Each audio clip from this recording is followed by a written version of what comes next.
Bonjour à toutes et bonjour à tous, très chères auditrices, très chers auditeurs, j'espère que vous allez bien. Aujourd'hui, on va commencer sans plus tarder la deuxième partie, la deuxième section de l'épisode 15. J'espère que le premier épisode a été compréhensible et assez clair. Si il y a vraiment des choses que vous n'avez pas compris, n'hésitez pas à me le dire en commentaire. J'ai vraiment réduit toute la partie texte, parce que vraiment là, c'était pas possible de tout mettre. Ça prendrait trop de temps. Étant donné évidemment aussi qu'il n'y a pas trop de vues, j'ai estimé qu'il n'y avait pas forcément besoin. Je sais que les gens qui écoutent ces épisodes sont vraiment des gens qui sont passionnés par les warp drive. Donc ils comprennent, ils savent déjà un petit peu de quoi on parle.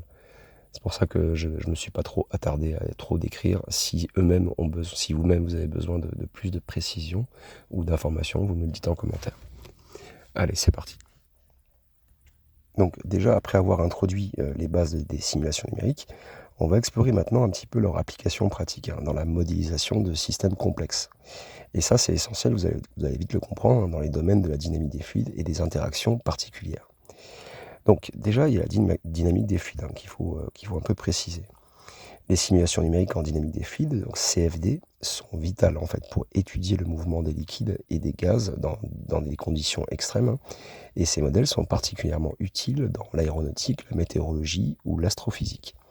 Donc l'aéronautique pour optimiser l'aérodynamique des avions, ça réduit ainsi la consommation de carburant et ça augmente l'efficacité. La météorologie, pour prévoir les phénomènes météorologiques qui vont aider à préparer et à réagir aux conditions climatiques extrêmes. Et l'astrophysique pour examiner le comportement des gaz interstellaires et des plasmas. Et ça c'est essentiel pour comprendre la formation des étoiles et la dynamique des galaxies. Donc ces applications démontrent déjà la capacité des simulations CFD à fournir des insights précieux dans des domaines et des expériences physiques qui seraient vraiment très coûteuses ou même impossibles à réaliser. Voilà. Ensuite, on a les interactions particulières. Alors, les simulations d'interactions particulières jouent un rôle crucial dans la physique des particules. Déjà, ça joue un rôle crucial dans la physique des particules et la fusion nucléaire, comme je vous ai dit dans le premier épisode. Dans la physique des particules, ça permet aux scientifiques de simuler des collisions de particules à haute énergie, et c'est essentiel pour découvrir des nouvelles particules et tester des théories fondamentales. La fusion nucléaire, ça va modéliser les interactions au sein de plasmas qui sont très chauds, où les noyaux atomiques vont fusionner, et ça va ouvrir la voie à des avancées dans les réacteurs à fusion comme sources potentielles d'énergie propre, ultra propre. Donc ces deux exemples, ils illustrent comment les simulations elles permettent d'explorer des phénomènes à l'échelle microscopique et cosmique. Et du coup, ça augmente notre compréhension de l'univers et ça améliore les technologies énergétiques. Allez, passons sur l'optimisation de ces conceptions. Comment on fait dans l'industrie pour que ces simulations numériques soient vraiment optimisées et qu'elles donnent des résultats vraiment très fiables. Donc, dans les industries, par exemple, effectivement, il y a les simulations numériques qui sont inestimables pour l'optimisation des designs. Dans plusieurs secteurs, il y a l'aéronautique et l'aérospatiale, mais aussi les énergies renouvelables. Donc, dans l'aéronautique et l'aérospatiale, ça va permettre d'affiner la conception des structures et des systèmes de propulsion qui vont minimiser les risques lors des tests réels. Et les énergies renouvelables, ça va améliorer le design des éoliennes, par exemple, et des panneaux solaires, et ça va maximiser ainsi leur efficacité et leur rentabilité. Alors, il y a d'autres choses encore, mais j'ai pas tout mis. Donc, ces utilisations, déjà, ces quelques utilisations que je vous ai proposées, elles soulignent le rôle transformateur des simulations dans l'amélioration des produits, des technologies, avant leur production en série d'ailleurs, parce que ça permet effectivement de réduire les coûts et les tests, les risques réels qu'il pourrait y avoir. Et voilà. Et même d'ailleurs, je pourrais préciser aussi les délais de développement. Le fait de créer des simulations, ça permet de se poser, entre guillemets, un peu moins de questions, et de perdre moins de temps dans la conception des appareils. Donc dans cette section-là, on a exploré quand même la façon dont ces simulations numériques révolutionnent les conceptions et les tests de systèmes complexes à travers des applications vraiment pratiques. Et ça démontre leur impact substantiel sur la technologie et l'ingénierie moderne. Donc quand on plonge dans ces cas ou dans des cas spécifiques, on peut mieux comprendre comment ces outils aident les chercheurs et les ingénieurs à surmonter ces défis, alors encore une fois traditionnels entre guillemets, et à innover même de manière plus efficace et plus sûre. Donc, dans la prochaine section, on parlera des modèles expérimentaux. On a exploré un petit peu la théorie, les simulations. On est, euh, on est passé des applications pratiques à des modèles expérimentales. Et d'ailleurs, on a pu comprendre qu'ils sont fondamentaux pour tester les hypothèses et valider des résultats de simulation numérique. Maintenant, on va parler un petit peu plus précisément des laboratoires à grande échelle, des prototypes technologiques, etc. Vous allez voir, c'est pas mal. Les modèles expérimentaux, ils sont souvent associés à des installations de grande envergure qui vont permettre des expériences qui seraient uniques, comme par exemple les accélérateurs de particules ou les réacteurs à fusion.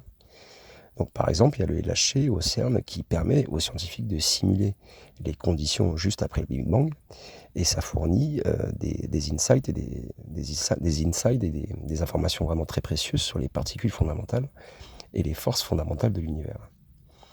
Et pour les réacteurs à fusion, il y a le projet ITER par exemple, qui est en construction encore et qui vise à reproduire sur Terre le processus de fusion nucléaire. Et c'est une source d'énergie potentiellement illimitée et propre.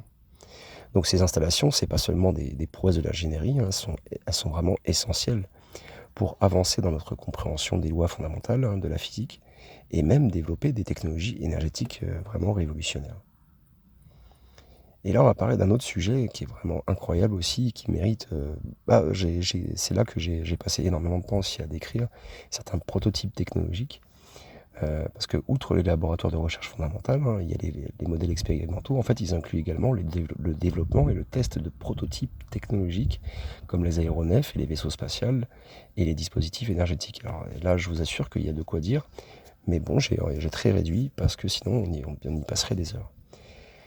Donc le développement de nouveaux modèles d'avions, par exemple, ou de vaisseaux spatials, ça nécessite des tests extensifs pour s'assurer même de leur performance et de leur sécurité.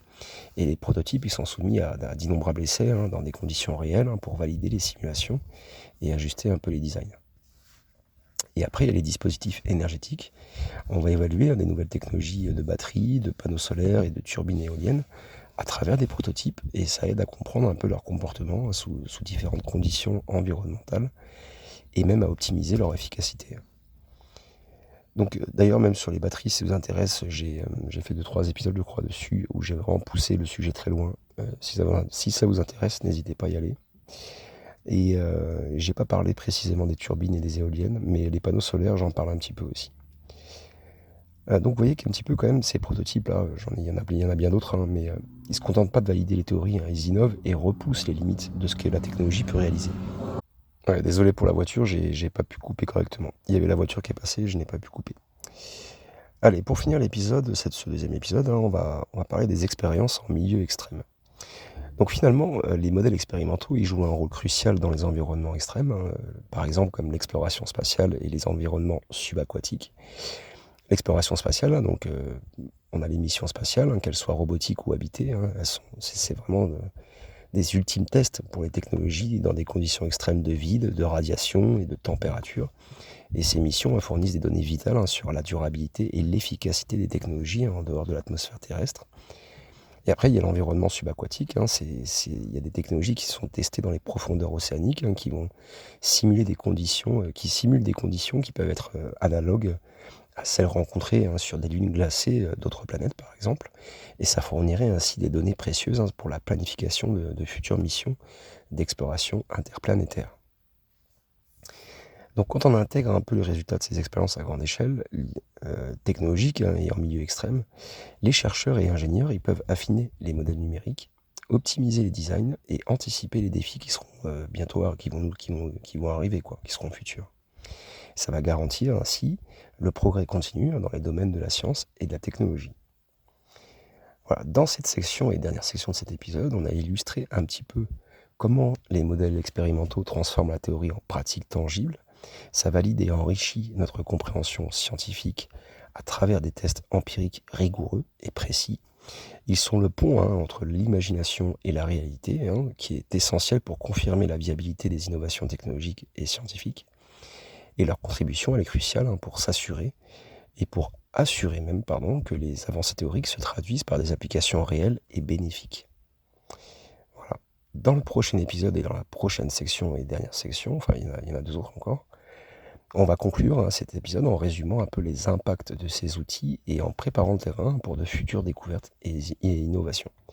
Donc on parlera un peu des prévisions et gestion des risques dans la 4e section, et dans la 5e section, on parlera des expériences en milieu extrême, et on fera une belle conclusion. Voilà. Prenez soin de vous, en tout cas, j'espère que l'épisode vous a plu. N'hésitez pas à commenter, à liker, à vous abonner. Ciao, bisous.